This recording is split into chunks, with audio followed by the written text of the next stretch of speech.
That's right, folks. It's time for what you've been waiting for. The first shiny new episode of the Mumkey Jones interview show. I am your host, Mumkey Jones, joined by my very first guest, somebody who I knew we share a spiritual connection in many ways, and I knew there was no better way to start off the Mumkey Jones interview show than with this guest. You know him, you love him. One of the men, or the man, I should have clarified with them before the show. SilvaGunner, welcome aboard. Yes, hi. I'm the founder of SilvaGunner. Not to be confused with SilvaGunner, as the mistake I've been making all week, which I think was part of the design. Yeah, definitely. We're a video game music fake out channel where we upload video game music we upload mashups and melody swaps, basically changing around a song to make it sound like something else, as the original video game song. So people who are looking for the actual video game music, they get trolled. Yes. Well, there's a lot I want to go over with you today, and we should really clarify why I wanted you on this program for the first episode, because your big YouTube channel, SilvaGunner, much like mine, was recently unfairly terminated, and YouTube has no intention of fixing the error. How big was your channel when it got destroyed? We had 294,000 subscribers, I think. Ooh, not enough. Not enough. Sorry, I got you beat, buddy. I was 305. You're just a little boy, looking up to the big champions like Mumkey Jones. It's nice of me to really let such a small creator onto my giant platform. 294,000. So what a loser. But I'm just such a humble guy. I'll even talk to the sheeple like you on my show. Yes.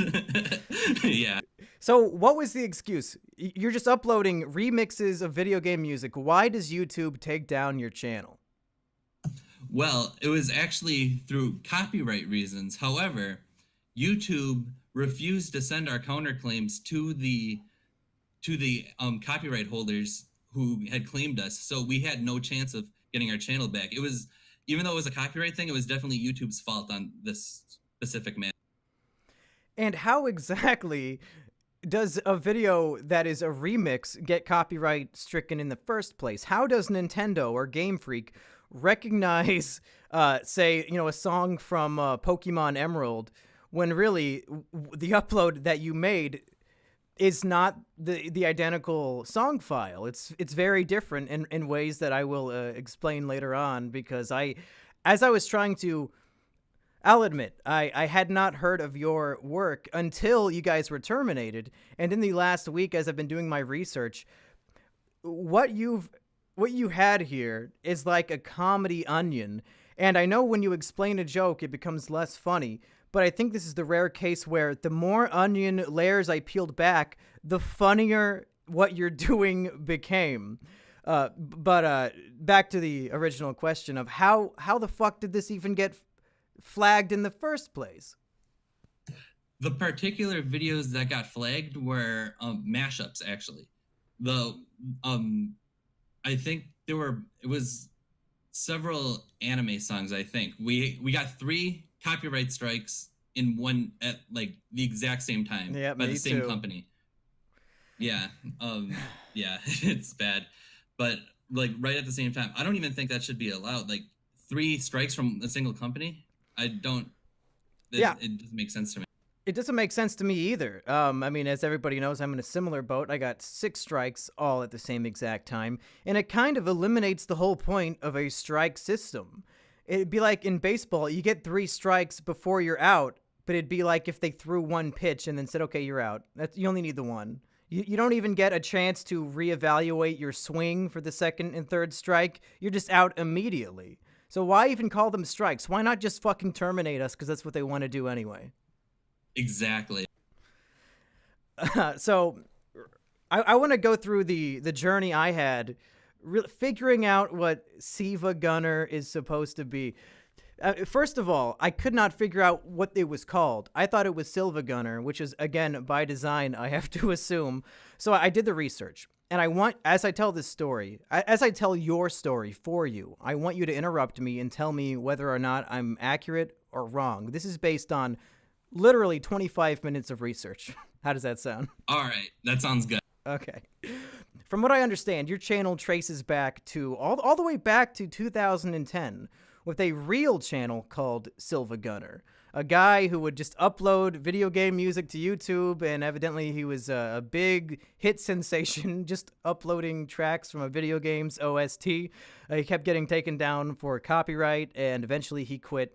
So was it in 2016 you sprang on the opportunity to make a parody channel called SilvaGunner, where you put an uppercase I instead of an L, so it looks identical if you're just looking at it, where you would also just upload video game OST, but after maybe about 20 seconds into the song, it would suddenly become a remix of like the Flintstones theme song or something absurd. Where did you get the idea to do this? Okay, I for the songs themselves, I used to just mess around with FL Studio and other music creation tools and things like that. And I think it'd be really funny if a song just randomly turned into another song out of nowhere using the same instruments and everything. And I thought that idea was really funny. And then in terms of the YouTube channel, because I had made a few songs prior to making the YouTube channel as like the springboard, and I'd upload them to SoundCloud and stuff. But when I got the idea for the YouTube channel, actually harkens back to when I used to watch Yu-Gi-Oh! The Abridged series on YouTube. Yeah. And in the early days, there'd be imposter little Karibo channels uploading fake episodes of Yu-Gi-Oh! The Abridged series. And I was like, these fake episodes are really bad. I wonder if I can just troll people with like actual good videos, like videos that it's not what they're expecting, but they might enjoy anyway. Now, I vaguely recall those fake little Karibo episodes. Wouldn't it just be like a 10-year-old kid on his really shitty $5 mic pretending, to do all the voices and stuff? Is that what it was? Because I very vaguely remember this. Yeah, I think they did stuff like that, and sometimes you just uploaded random videos as Yu-Gi-Oh! The Abridged series episodes, and they had nothing to do with it at all. It was just a fake clickbait way of getting people to click on their videos. Yeah, to click on it for 5 seconds and leave. It was the wild, wild west of YouTube, a time that I desperately long for. Guys like you and me, we're not long for this brave new world that has been established on YouTube. No longer can you post a thing that is a complete lie to piss somebody off. Yeah, yeah. So you start doing that. Tell me the story of how, the channel started getting recognition and blew up, and how it led to where you were up until you got terminated. Well, okay. So originally we had we had an original channel which got deleted early on, but that one was disguised as SilvaGunner, which is the one that took over for SilvaGunner. It's a very complicated lore, as you can see. Yes. But that channel ended up blowing up because a few bigger YouTubers had found the YouTube channel and were posting them on their Twitter saying these are really funny. And then all of a sudden we just started getting covered by news outlets and stuff, and more people started finding us. And then the channel got deleted and we weren't given a reason why. So we made a comeback as SilvaGunner, which is kind of like an in-joke because SilvaGunner replaced SilvaGunner. So SilvaGunner replaced SilvaGunner. Right. And then it took us a while to get back to where we were, but eventually we started working on different storylines and things in our videos, because we used to upload one video every hour. Because how do you maintain that much content? We had a team, or we still have a team, but we had a team just making tracks, and we would listen to them and make sure they were good, and then upload them. And we have many people just scheduling uploads and things like that. It was a very big enterprise in the early days. How do you even trust 30 people with the same YouTube password? Like, how did you know that none of these guys, because you're all trolls by nature, that's the whole point of the channel. How do you know they're Yes. not going to troll you back and just delete everything? Well, the thing that was really cool was when I started this, um, it was just a thing that I did with a few of my friends.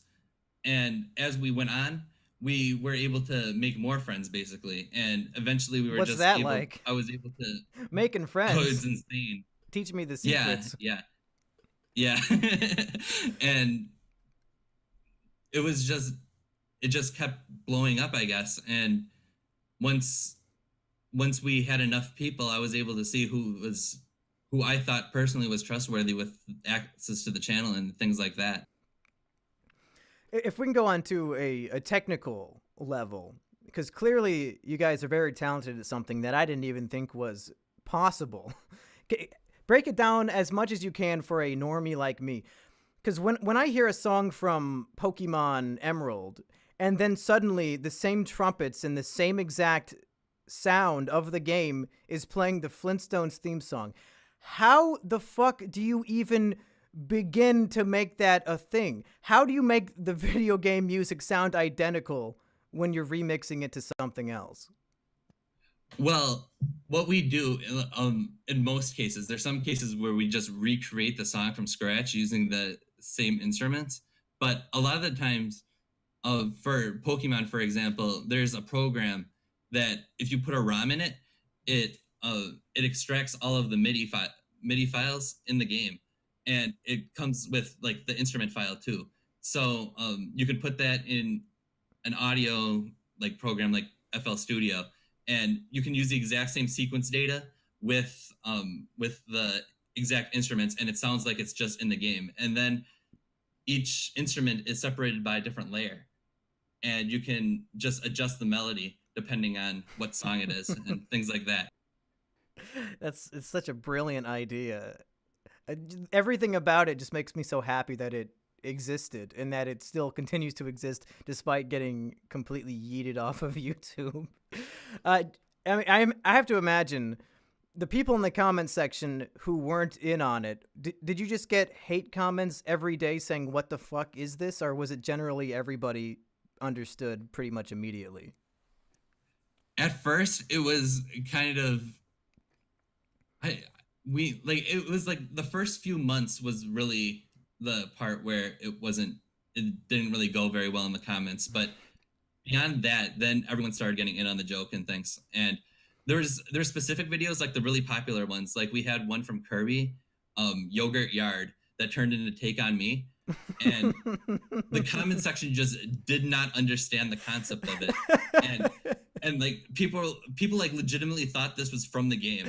And they were like, did Nintendo steal from Take on Me, or did Take on Me come first? It was like my favorite comment section on the channel. But That's how you guys we know did, that you're really talented, is that you actually convinced these people that Nintendo ripped off Aha. yeah, yeah.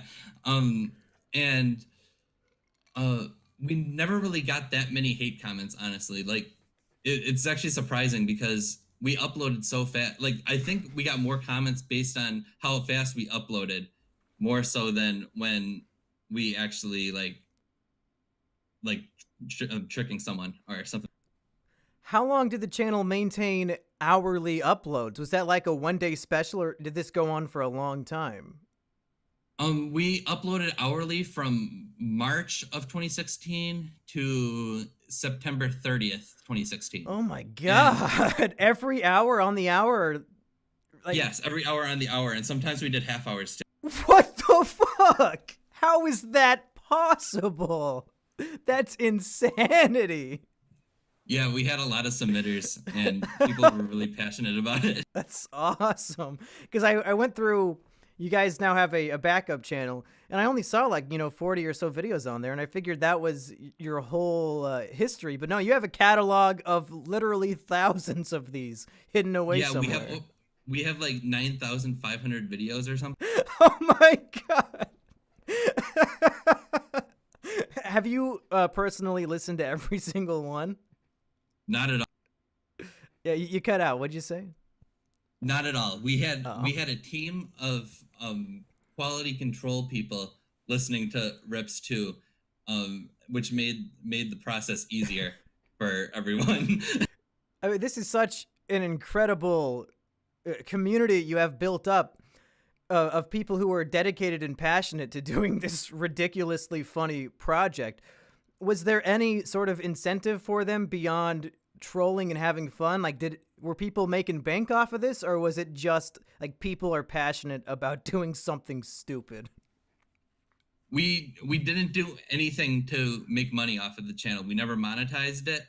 We never we had a Bandcamp. We still have a Bandcamp actually, of songs, and we that's where we actually credit who made each song. So Mm. the albums on our Bandcamp like credit who did what and stuff. But all the proceeds to that just went to keeping the albums free, because Bandcamp's got this thing where if an album's free, they decrease one of your credits, and you only get a certain amount of credits a month, so you have to buy more credits. So what we do is we just feed that money back into keeping the albums free, basically.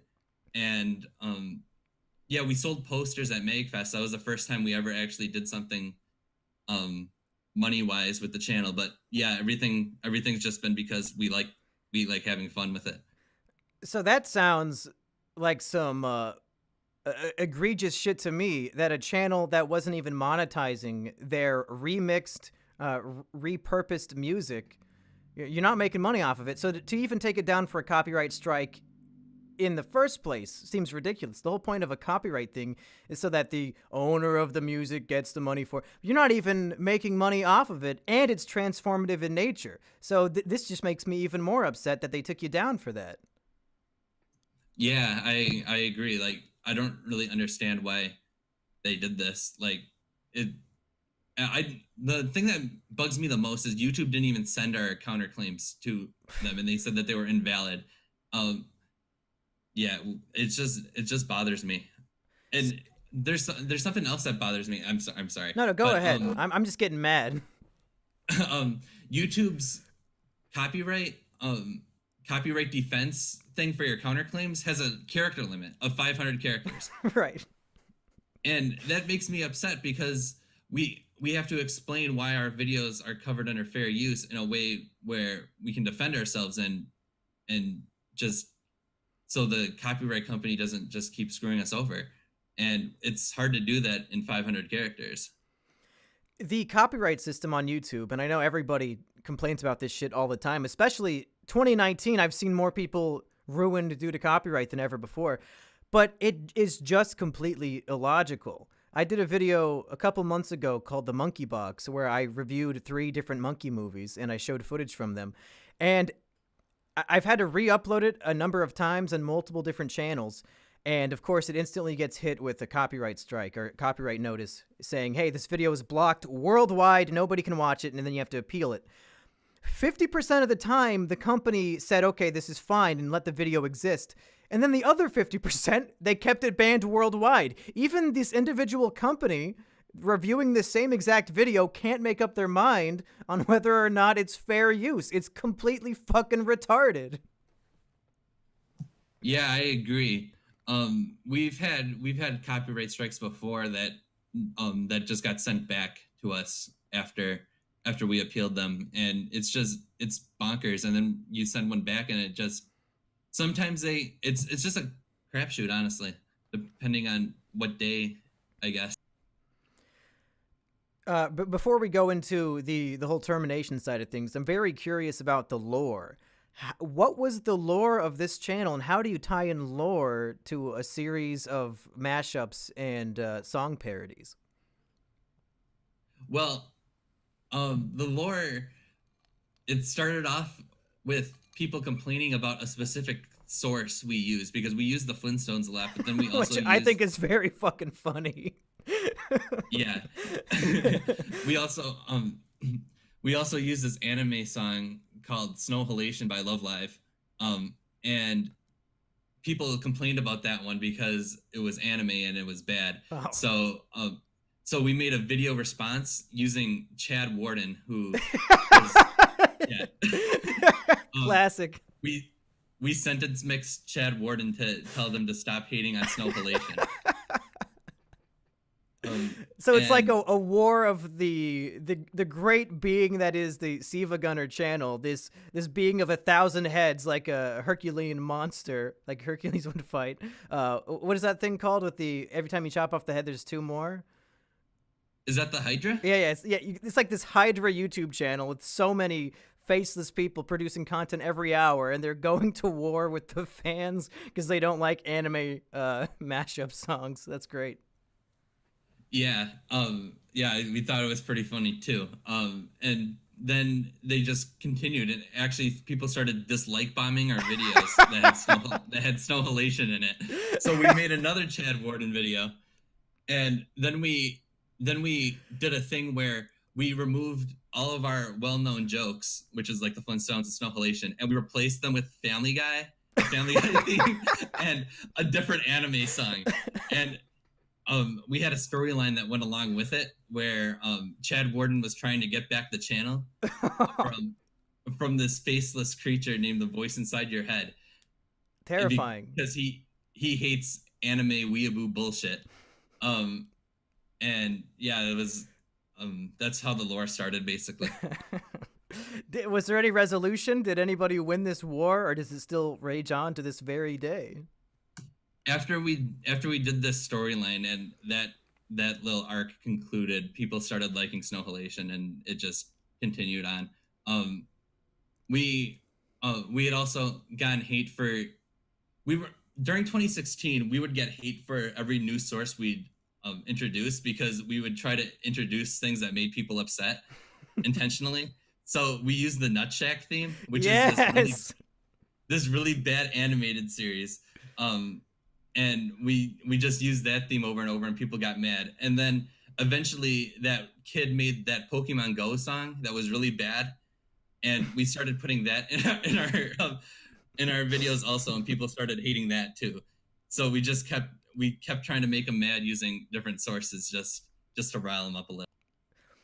I saw, and I don't know if this is confirmed or not, but I mean, everybody would know other than me because I just started researching this the other day. But you had a very popular remix of "We Are Number One" that I could not find a mirror to. You have a song like that? Yes. It had 2.1 million views. Damn. And it was our highest viewed video, and it was the start of the We Are Number. Wait, you guys started the "We Are Number One" craze. Is that what you said? You cut out. Yes. The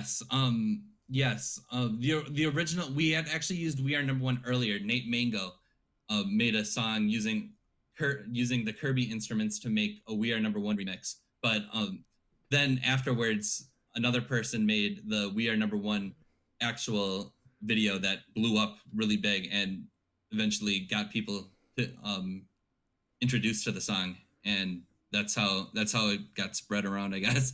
That's an amazing piece of internet history. I mean, I'm going to be remembering the "We Are Number One" memes long into my into my 30s when I eventually kill myself and die. But even in the end of my life, I'll remember that craze, and now I know who to blame for getting that song stuck in everybody's head. So, did you guys have some sort of tribute when you know Mr. Number One passed on to the big number one in the sky? We never did a tribute for a few reasons. One, we didn't really want to seem like we were capitalizing on his death. Not everybody And else second did. of I all- mean, come on. Whatever. Yeah, true. It's respectful. But yeah, and second, we wanted to make something passionate if we had the idea of it, and we thought we couldn't really think of anything that was like worth putting up as, yes, this is our Stefan Karl tribute. Yeah.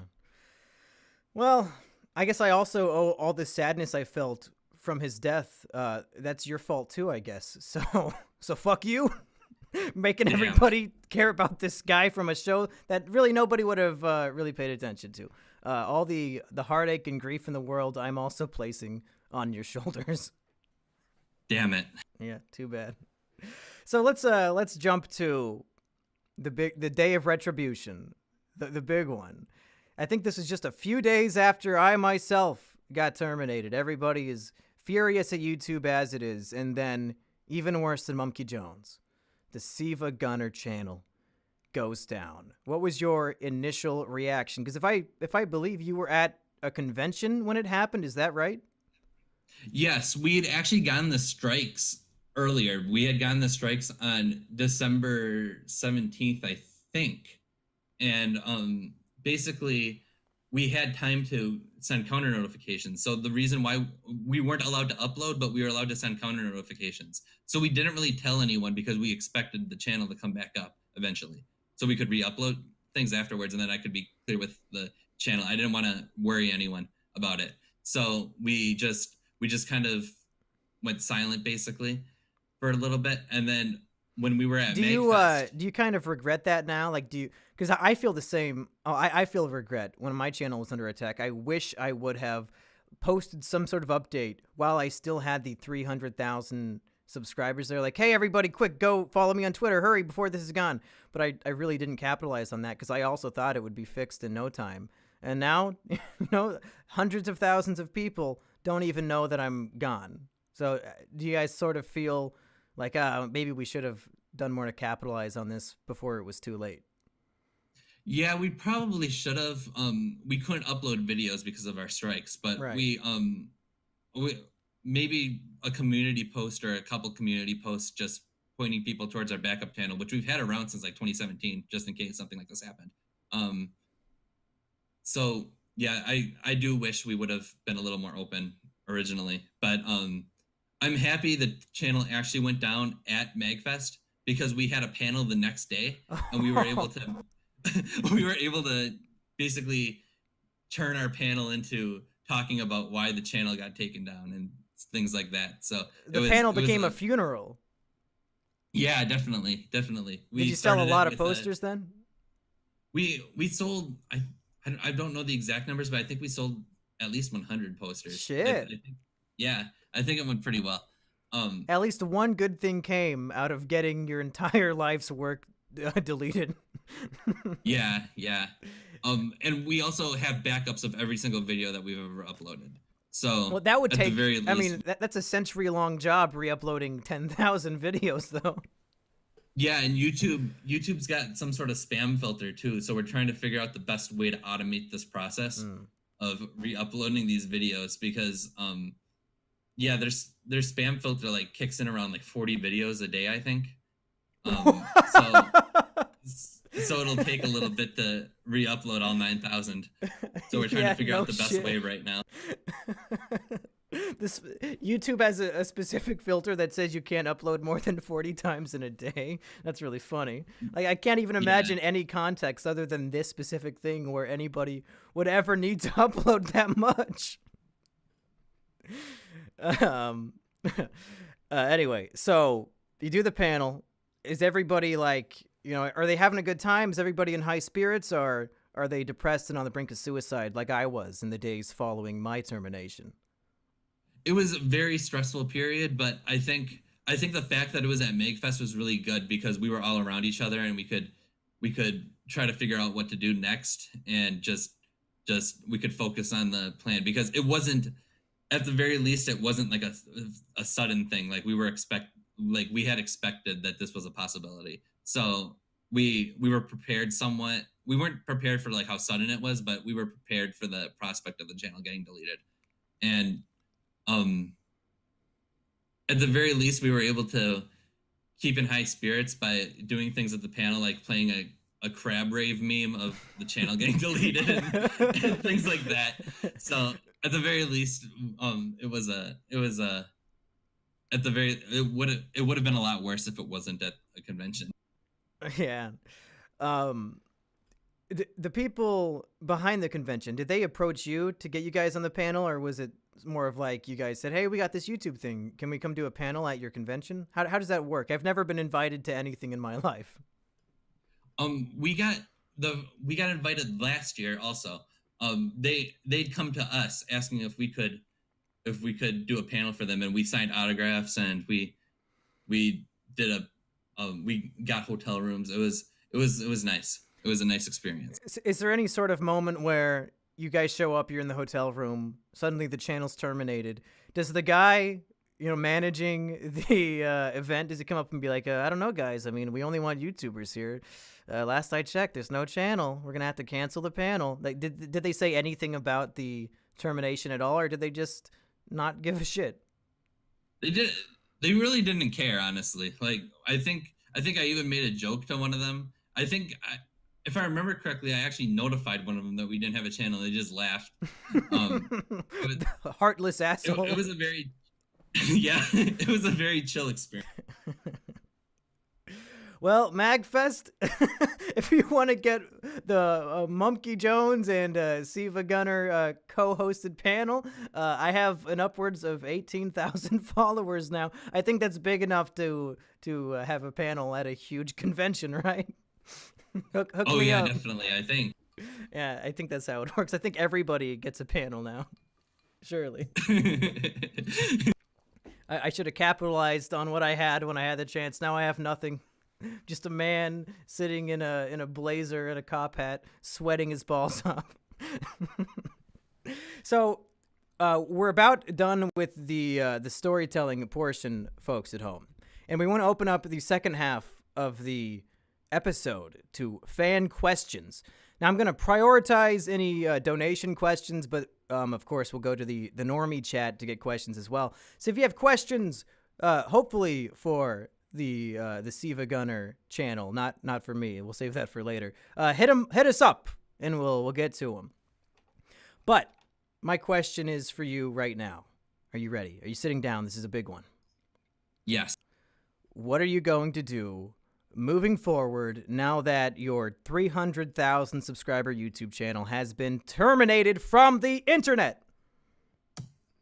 We have a second channel. And right now we're trying to get the first channel back, or like the original channel back. Is there still hope? Yes and no, I guess. We still have other contacts we're talking to, trying to get it back. And our only conversations with YouTube have been automated responses that have stopped responding to us. You're triggering me over here. It's Vietnam flashbacks to yesterday. I don't know if you saw this. Did you see what happened to fucking Drake Bell of Drake and Josh fame? Oh, dude, yeah, I saw that. He got deleted off Twitter or YouTube also. Like, he got hacked or something, and he couldn't get his channel back? He said a fan hacked his account, so he can't log into his own YouTube channel anymore. So he's been trying to contact YouTube to get it fixed. The automated system replied saying there's nothing that can be done because they contacted the person who now owns the account and asked, do you own the account? And the hacker said yes. So YouTube has left Drake Bell, 4.3 million followers on Twitter, famous celebrity, out to dry. I assumed celebrities always get the preferential treatment on YouTube, but it turns out Drake Bell must be where they draw the fucking line, because he was going off on Twitter today saying, fuck YouTube, at Team YouTube, go fuck yourself, I'm moving to Twitch. It was literally things I was tweeting 3 days ago coming from the Drake Bell Twitter account. So guys like us, I don't think we stand a ghost of a chance, to quote Yu-Gi-Oh! Abridged like we were talking about earlier. We don't stand a ghost of a chance because even Drake Bell can't get customer help on this fucking platform. Fuck YouTube.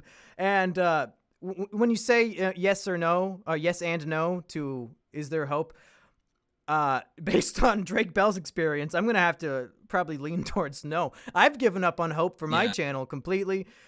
Expecting YouTube to do the right thing in any scenario is wishful thinking at this point.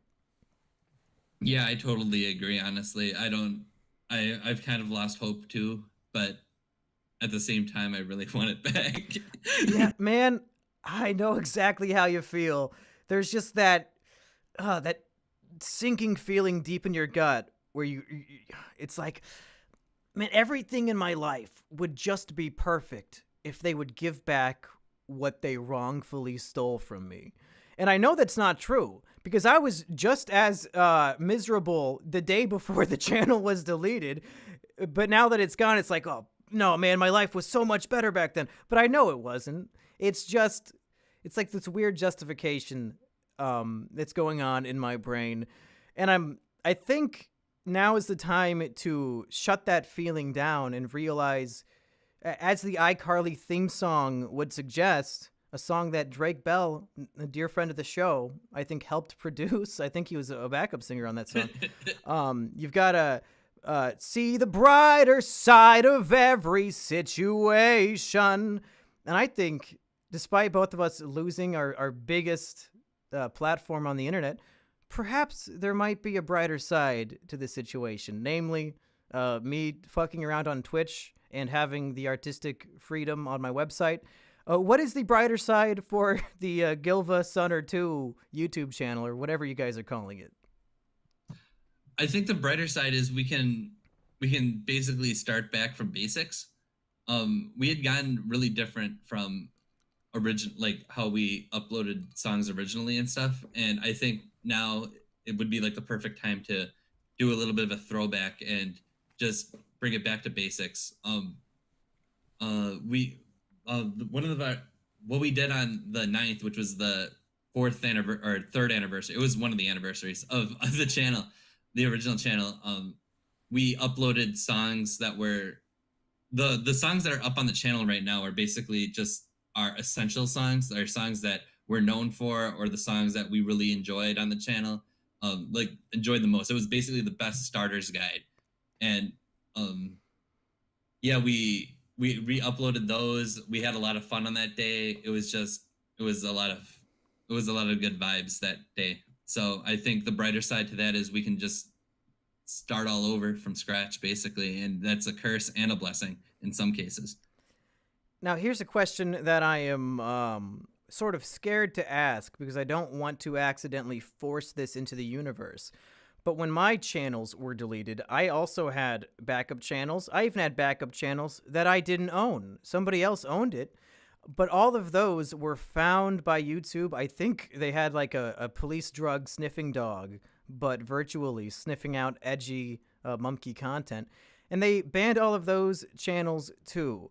Now, I think they wanted me dead specifically, and it was for community guideline strikes. So I'm guessing they won't be as brutal when it comes to copyright strikes. But do you guys have any plan or idea or what for in case they find this other channel and decide they want to delete that too? Because if you don't know, people at home, once you have one channel terminated, you're not allowed to have another one, and YouTube has the right, according to their own shitty terms of service, to just delete everything you've ever made. Yeah, that's certainly a fear of mine, but would it be fair to say that somebody else owns this channel? Yes. Okay. Well, there you go. It's certainly fair. Yes. The thing that's we've like thought of having a website, but we're nervous about like the bandwidth, and we don't know how we would like handle that. And then just I mean, I don't know how well audio uses on bandwidth and things like that. I'm not very technical with websites, but well, you said all your music is uploaded to SoundCloud, is that right? A lot of the songs are on Bandcamp.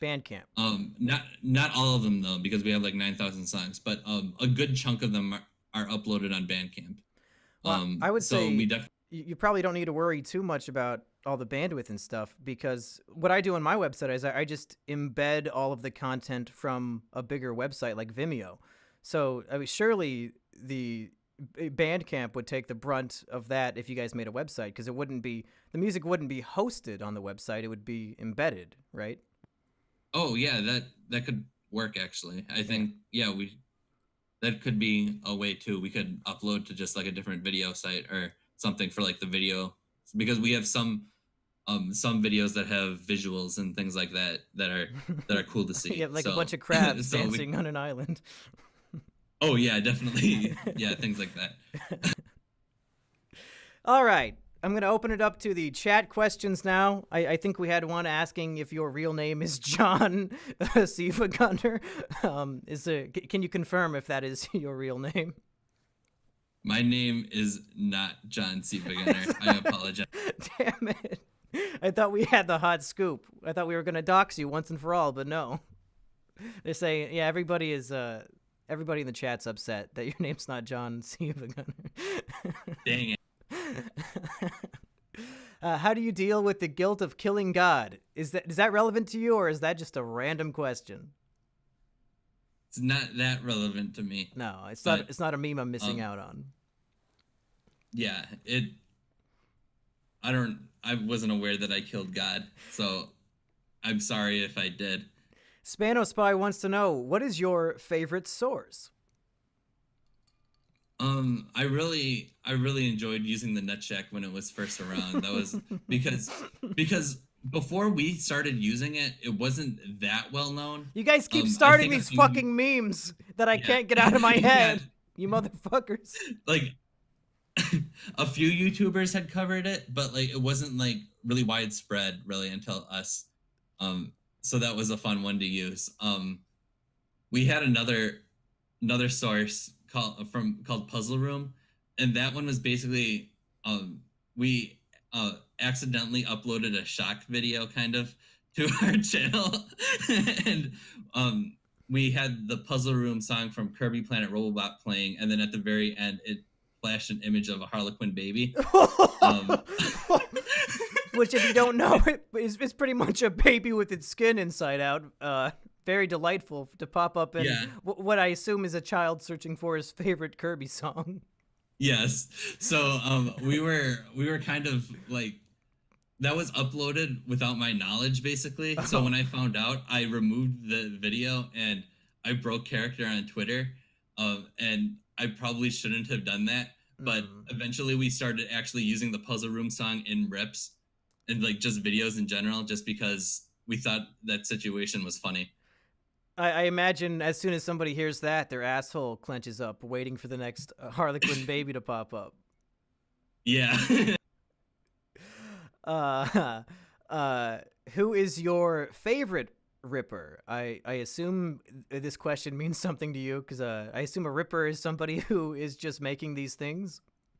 Yeah. I'll make it clear here. A rip is, like, we call it high quality video game rip. That's basically what our term for our fake outs is. It's basically high quality video game rip, and a Ripper is someone who makes them. So we have a lot of great content creators. I don't want to just single out one, but MTH is fantastic. Smokey Thrill 77 makes some of my favorites. There's a ton of good content creators on the channel. I just can't single out just one. Mount Hop wants to know, can we talk about the 9/11 event on SilvaGunner? Does that mean anything to you? Yeah, we did an event on 9/11. Respectful. Originally, in 2016. It wasn't the most respectful event we did, but we kind of stopped it about halfway through, and we made a new channel called Flustered Fernando, which is basically like Angry Joe. Yes. and coincidentally, our profile picture for that is Elliot Rodger. So we have all of, like, we have a bunch of not shock, but like our more offensive rips up on that channel for people who felt the need to make those. Speaking of Elliot Rodger, you just jogged my memory. I don't know if this is true or not, because I didn't look back, but somebody told me just yesterday on Twitter that I actually ripped you guys off. I made an anime review like 3 years ago, or 2 or 3 years ago, of Cory in the House, where I compared Cory in the House to Elliot Rodger. And evidently, at the beginning of that video, I played one of your Cory in the House rips, and I didn't even realize it. Do you guys have a bunch of Cory in the House? Yeah, I actually had watched that video and I noticed that you used it because I heard Snow Halation playing in it. And you guys must have But tricked me because I thought I downloaded the actual Corey in the House like video game OST or something. So you guys actually got me. I had no idea. yeah, that's happened actually a few times where one example is Game Explained, the Nintendo YouTube channel uploaded a Banjo Kazooie, or I think it was a ukulele related video, but they used Banjo Kazooie music. And for like the first 10 minutes it was up, they had used one of our rips where it turned into Hotline Bling, and people were commenting about it. So they removed the video and re uploaded it. It was really funny. That's amazing. That's my favorite kind of trolling, where it's like nobody's getting hurt. It's just fucking hilarious. Oh, there was one time, I think it was Nintendo of Italy actually used one of our songs in one of their promotional videos, and I don't even think they noticed. Is it still up? I th- I think it is actually. Oh, that's awesome. I'm yeah, yeah. That was a really Somebody funny. said it was the Mario Odyssey theme. Yeah, we one of the Rippers had arranged one of the orchestral songs to sound more like a Mario 64 song, I think, and they had used that arrangement in their video, and I think they thought that it was like an actual song from the game or something. I don't understand how that even happened. How does Nintendo of Italy not understand what their own Yeah. game songs are? It's got to be some intern just editing the videos who's just he's lazy and he goes to Google or YouTube and just types in Mario Odyssey theme and downloads the first HD one that he can find. Yeah, probably. Somebody asked if you've met Doug Walker, the nostalgia critic. Yes, I have. I have an image of it. Um, we did a nostalgia critic event. It was funny because what happened was the channel awesome controversy was happening right while we were doing it, and it like that happens a lot with our channel. For some reason, we are like so timely with things. We'd started the nostalgia critic thing on April Fool's Day, and then the day after, the change the channel document started. So like it was a very big coincidence, and we were able to ride that into the sunset. But on the last day, I tweeted an image of me with Doug Walker because I'm ashamed to admit I was kind of a nostalgia critic fan in high school. So I had seen him at a convention at one point, and I got my picture taken with him, and I forgot I even had it until that week when we were doing it. uh, that's fantastic. Now he's the one who has to show up to get his picture taken with you at conventions. Yes, yeah. Yeah. When's the last time Doug Walker was at a convention? I don't know. Maybe he still does. I think you have to have hair to go to conventions now. Isn't that the rule? Yeah, that's probably the rule, honestly. Now, somebody in the chat, I don't know if they're talking to you or me, but they said you're the most followed person on Vanillo with no videos. Are you guys on Vanillo? I don't know. We might be. It's I'm like not entirely. it's a new like YouTube competitor, but it's run by like a bunch of 16-year-old kids. And I definitely have an account with no videos on it. But I don't think I have the most followers on there because I never shared it. So I assumed he's talking about you guys. Oh, maybe. I'm not sure. I don't remember making one. Maybe someone else on the team did. Maybe it's an unofficial channel or something. Either way, I don't recall making one. All right, we have a question from an average raccoon who says, according to this BuzzFeed article, I'm 13% gay. So could you rub lotion on my thighs as SilvaGunner remixes my pleasured moans? Sheep can moderate. What do you think of that? Interesting. I'm not entirely sure how that would happen. I guess you just have to rip his moans out of his throat. Oh, Plug him into yeah, the software. yeah, yeah. What are your thoughts on furries? And is Mumkey a furry because he's a monkey? I have no real thoughts on furries, honestly. Like, I don't really care actually, but I don't think you're a furry monkey. No, thank you. I would hate for somebody to be both an ex-Nostalgia Critic fan and a furry, because we know that's just 2 out of the 3 of the holy trifecta of autism. So it's Oh God, yeah. got to keep you safe. Somebody wants to know if you've ever said the N-word. No. No. Oh, I just said it. The word no is Oh, the N-word. Okay. I got Great. Can you talk about the loudest thing in SilvaGunner? Is that another meme I don't know about? Yeah, we have a meme. It's the loudest or the world's largest orgasm. Okay. Or like loudest, and it's just a guy going ah. And yeah, we use that quite a bit. Like we'll either just put it in there to scare people, or we pitch shift it sometimes to like match a. All right, I want to play for everybody one of your greatest hits. So which one would you recommend we play to help round off this program? And where can I find it if it's not on YouTube? Maybe you should play the "We Are Number One" rip, since that was the one that you were looking for. Okay. The new channel is called SilvaGunner 2. Is it on there? Yes, it should be on there. Yeah, I can also send it to you if you want. Yeah, just do that. And I'm not sure how the audio balancing is going to be. It'll probably be much louder than us, but that's a risk I'm willing to take. Yeah, just shoot me a link on Discord.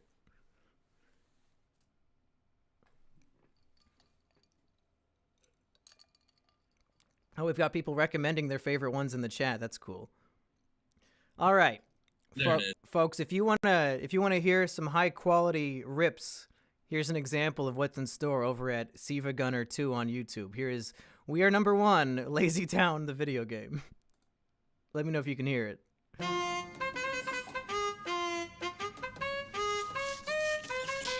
Drop it. I can't hear it, but that's just probably cool. Yeah, I think they can hear it.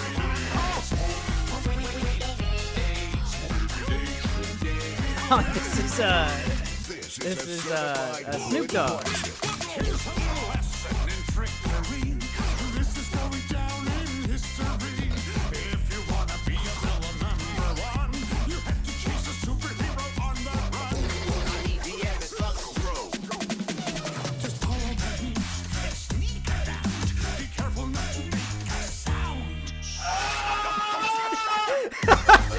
I imagine that's the moan you were talking about.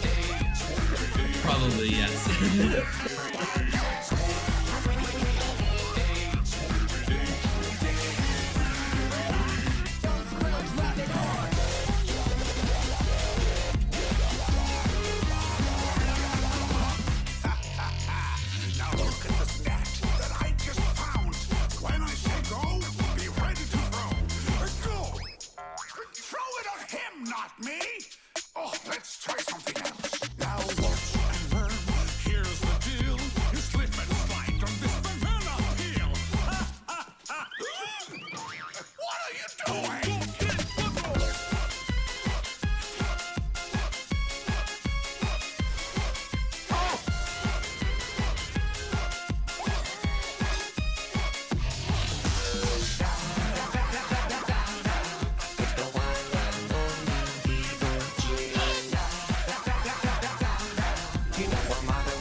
Ends with a shotgun blast.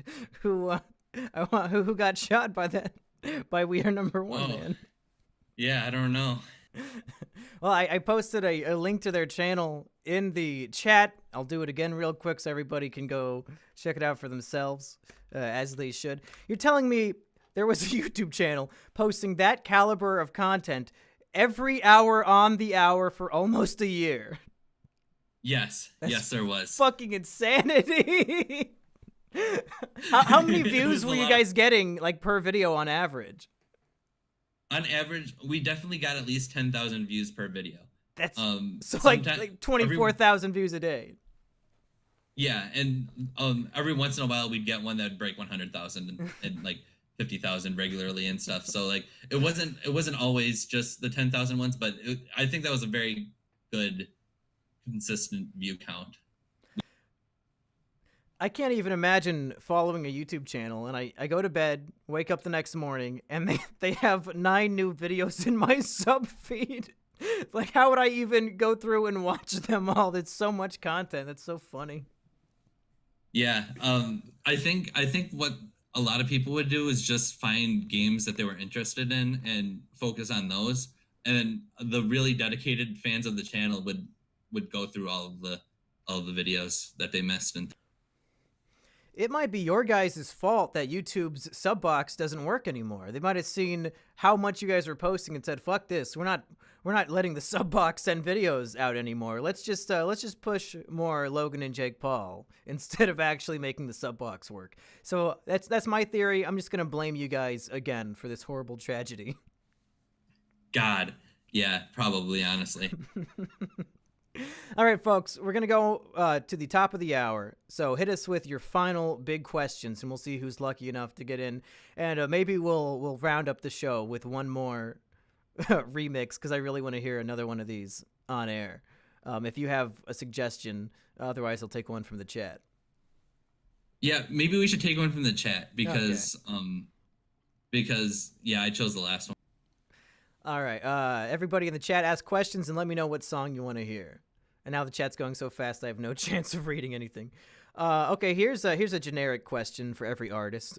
What is your favorite song you've made? Easy question, right?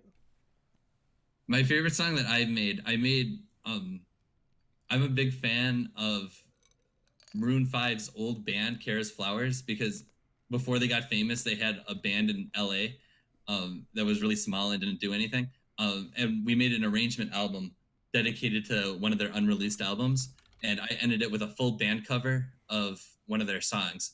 And I'm really happy with that because I was able to get in contact with a lot of talented people to do instruments on it and things. Oh, that's fun. There's there's a request for King for a Day, and when I search it, a whole bunch of things pop up. Do you know which one they would be talking about? We did a whole event called King for a Day, which was we basically made our own Super Smash Brothers style game, or like we didn't make the game, but we made the soundtrack to a game with different characters and things. They're probably I don't know which one they're talking about, but um, we we could show like our I don't think the main theme of that it's really good, but it's not like a remix of a song or something, so I'm not sure It's not that going to would be be a funny. good one to play. Okay. Yeah. Morse Apple wants to know, or I guess just says, and just realized that I've been an indirect fan because of a lot of the Vidya Gamer stream accounts use a metric shit ton of your songs in their troll and meme vids. Thanks for all the good times. That's nice. Oh yeah. Yeah, I love seeing other YouTubers like use our songs and stuff because it's always fun to see that. All right, officially, everybody wants to hear Lost Woods, and I should be right here in the. Is this 10 minutes long? Yeah, that one's 10 minutes long. I'm not sure that's the best one to play, honestly, but I got a lot of requests for it, so okay. let's wrap this bad boy up. Thank you for coming on the very first episode of the Mumkey Jones interview show. Where can people find you online? Plug all of your shit because I think you guys have a lot of hilarious, talented stuff going on, and people who haven't heard of you, they need to get on the train ASAP. Okay, so the personal or my the SilvaGunner Twitter page is at GIIVA Sunner. Um that's the Twitter handle. My personal Twitter is the 8bits with the number 8 in the middle. Um And both of those my should you be pinned to the top of my Twitter. Yes, and my YouTube channel is Chase the Chat. I upload mashups. I recently or I used to upload weekly, but I personally just I've been stressed lately, so I've been taking a little bit of vacation. But we also have the SilvaGunner 2 channel, as we mentioned.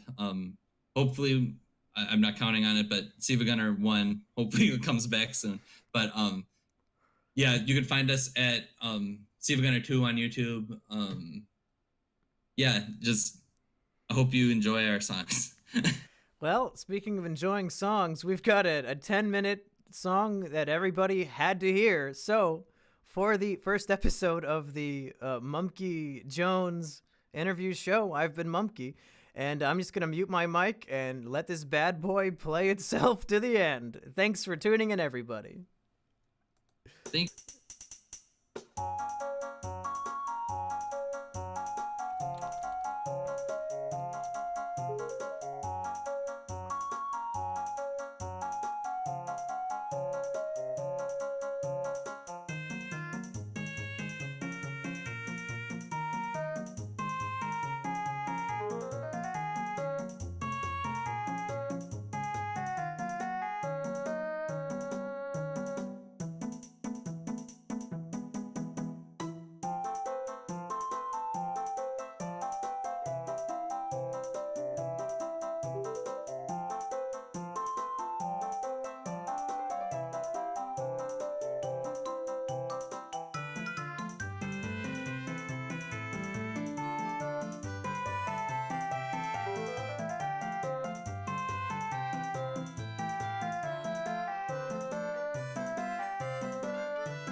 Nathaniel. Nathaniel.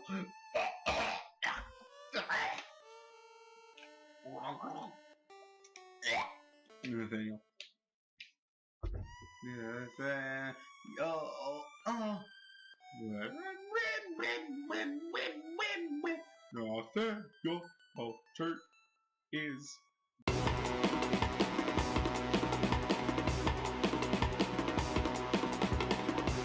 I wanna watch anime and you got a problem with that, you can suck my dick! Somebody once told me the world is gonna Gangnam Style. Ain't the sharpest tool in the shed. Open Gangnam Style. Was looking kind of dumb with a finger in a Gangnam Style. Of it up on her forehead. Open Gangnam Style.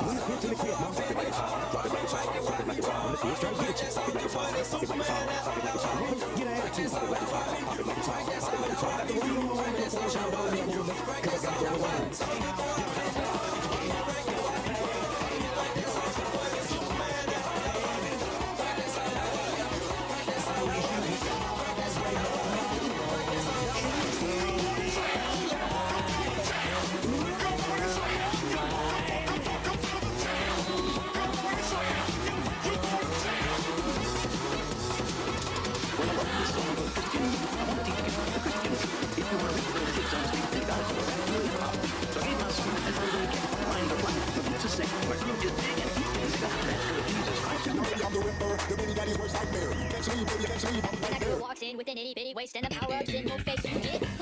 Wanna get that one up cause you notice them, up to a stuff cause you notice them.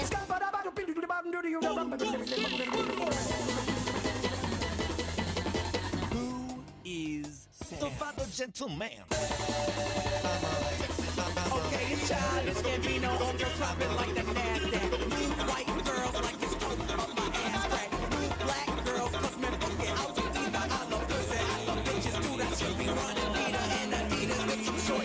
B-O-O-O-O, in my jeans where it's supposed to be. Your greetings in my street escaping through that soul girl. And now he got that Gucci beat. My dick is like an accent mark. It's all about the over-ease. It doesn't matter who we are. What matters is our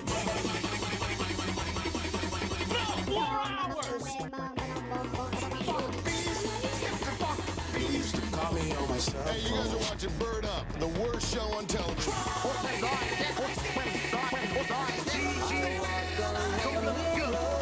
Leader of the bunch, you know his coconut guns finally back to fire in spurts. His coconut gun can fire in spurts. If he shoots up and fires in spurts, his coconut gun is bigger, faster, stronger too. Here I come, rougher than knuckles. The best of them, tougher than knuckles. You can call me Knuckles. I like Knuckles, I'm Chuck. I rather face my Knuckles.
Save on everything at Christmas in July. H rag. Panasonic Blu-ray, $99.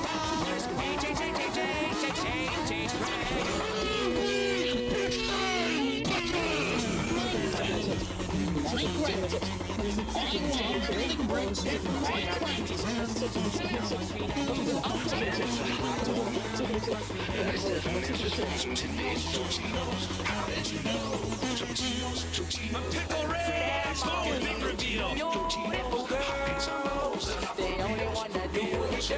They'll have you suicidal. Number They say it's over. Burger King flood lettuce. If I wasn't involved, this place would go to shit. Good Lord, what is happening in there?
All right, folks.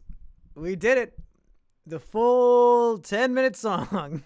We did it. That is now officially it for the premiere, the pilot series premiere episode of the Mumkey Jones interview show. Folks, I got a lot of guests lined up. We want to do this once a week, every week, until the day I heroically hero. So, creators small, big, large, medium, and minuscule. Who do you want to see on the show? Let me know on Twitter. Let them know on Twitter. You should tweet at people you want to see on the show. Say, hey, you should go on the Mumkey Jones interview program. Tell them to hit me up on Twitter. I'll add them to the list. And if you are a creator and you feel like you got something you want to show off, hit me up on Twitter too, so I can probably ignore you while secretly adding you to the list, and I'll eventually reply to you in 4 months. Coliquial duck. What the fuck am I talking about? Thank you for subscribing. Anyway, folks, I hope you guys enjoyed that. I had a lot of fun. I did not know a whole lot about that channel and its history, but we just had a very nice refresher course for some of you and educational course for me. And I'm very excited to go through the 10,000 video history of this channel, because based on the things we've heard so far, this might be, as a boomer would say, this is real music. This is real music. Back in my day, that was real music. Thanks for tuning in, everybody. Expect an iCarly for the Wii speed run here on my Twitch very soon. That's my next planned show. All next week, I'm going to be in New York City visiting Asterios Kokonos. We're doing a live show. There are still tickets available if you want to see it. I think just go to twitter.com/Asterios. If you live in New York and you want to see me and Asterios live and hang out with us and stuff after the show, that's going to be, I think, on Friday the 25th, I think is the date. There's still tickets available. Saturday show is sold out. Only shows available for the Friday show. So again, if you or your friends or anybody live in the New York City area and you want to come see Mumkey and Asterios live, and it looks like Sheepover will be there too, you can go hit on my girlfriend while I'm stuck on stage, embarrassing myself. How sold out is the Friday show? I think there's still like 20 tickets left. You should be fine. You should be fine. Anyway, folks, MumkeyJones.com, MumkeyJones.tv. That's where you find all of my content now that I've been kicked off of every other website. You can go watch all my videos there. I have a new one that went up yesterday, and it also premiered here on Twitch about 3 hours ago. It's a fun video, me making fun of a horrible TV show. And finally, I want to show my Patreon, because my Patreon is really my only major revenue source left. Patreon.com/Mumkey. Link down below the stream. If you like the stuff I do and you want to give me $1 a month to help me keep doing it, it's greatly appreciated. I couldn't do it without the good folks over at my Patreon. Anyway, that's enough rambling. Come see us in New York.